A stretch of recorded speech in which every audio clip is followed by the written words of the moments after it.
أكتر مكان أقدر أتكلم فيه وسط هدوء الموت وبعيد عن دوشة الناس ومشاكلهم. دموعي أجبرتني إني أكتب، وقلبي أجبرني إني أفكر وأسرح بخيالي. في اللحظة دي جه على بالي أسئلة كتير. هل ممكن الأهل يكونوا سبب وجع وألم أولادهم؟ وهل ممكن الأولاد يوصلوا إنهم يكرهوا أهلهم كره صامت؟ والأحزان اللي جوه قلبنا نلوم عليها مين؟ نلوم نفسنا ولا نلوم الظروف والأقدار؟ حبيت أشارككم أفكاري، يمكن نقدر نوصل لحقيقة الأوجاع. إحنا كلنا كده كبني آدمين، مش بإيدينا قرار إننا نختار أهلنا ولا نختار الظروف والبيئة اللي حوالينا. إحنا اتخلقنا ولقينا نفسنا كده في الوضع ده، لكن بإيدينا بعد ما نكبر ونفهم ونفكر إننا نحاول التغيير.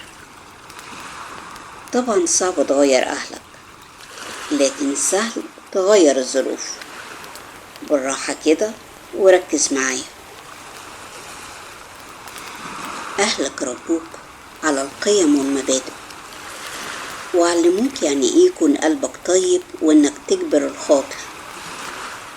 ولقيت في مقابل كده إن الحياة اللي انت عايشها دلوقتي بتديلك وجع وألم، فترجع تعاتبهم وتقول لهم ليه ما قلتوش إن الحياة مليانة مصاعب ومليانة أذى. حبيبي، هم علموك هنا اللي ربنا وصانا بيه، فانت هنا دورك انك تحافظ على الحلاوة اللي جواك وتواجه المصاعب وتحط بينك وبين المؤذي حدود.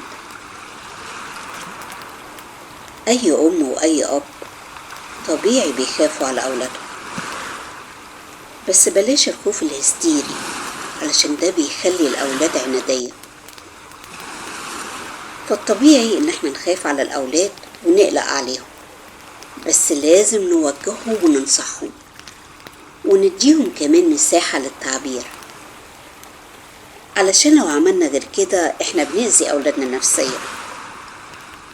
فالاهل هنا من غير ما ياخدوا بالهم بيأذوا اولادهم بالمقارنة والتمييز والاوامر. كل ده هيخلي الاولاد جواهم غيرة وحقد ووجع، علشان كده بيبعدوا لانهم بيتأذوا، فبيوصلوا انهم يكرهوا اهلهم بصمت رهيب. خلينا نكون متفقين ان خوف وقلق اهلك عليك دي مش جريمة. بكرة هتكبر وهتحس بمشاعرهم، فبلاش تحاسب اهلك وبلاش تتعامل معاهم بالكره الصامت. طيب خلينا نسأل نفسنا سؤال: ايه هي العلامات اللي هتوضح لك الشخص اللي قدامك ده بيكرهك من غير ما تحس؟ ركز كده معايا. لما تلاقي اللي قدامك بيعلق أفعاله على شماعة إحساسك، فكل ما تحاول تعبر عن إحساسك وعن نفسك هتلاقيه بيقولك انت حساس ومكبر المواضيع. بلاش تكون نكدي وكئيب، وبطل تكون مريض نفسي. العلامة التانية والخطيرة هي البرود العاطفي المفاجئ، وركز على كلمة المفاجئ. لما تلاقي الشخص اللي كان مهتم بيك اهتمامه بيقل، وتلاقي حجج ومبررات كتير جدا، فانت هنا لازم تستغرب، لانه بعد كده هيتعامل معاك بالصمت العقابي، هيتجاهلك نهائي، وده علشان يضغط عليك ويحسسك بالذنب.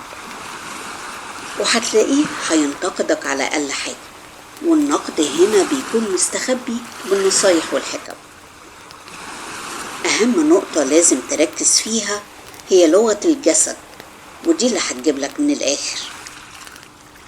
ركز كده في نظرة عينيه. استحالة الشخص ده يقدر يبص في عينك، هيتكهرب. هتلاقي عينه بتلف شمال ويمين، بيكون بيكون تايه، وعلشان يخبي إحساسه نبرة صوته بتتغير. هتلاقيه بيضم شفايفه، وده بسبب توتره وقلة ثقته بنفسه. على فكرة هو بيعمل كده من غير ما يحس، وعلشان يخبي عصبيته هيبتسم في وشك ابتسامة اللامبالاة. الخلاصة اللي أنا وصلت لها بعد معاناة،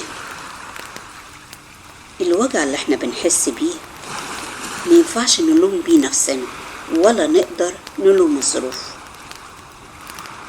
انت لازم تعدي المرحلة دي ولازم تواجه الموج. حاول انك تحول حالة الانكسار اللي جواك بانك تبتدي حلم جديد، مش صعب ابدا. اوعى تضيع نفسك في ذكريات الماضي، علشان الحزن اللي جواك هيموتك بالبطيء.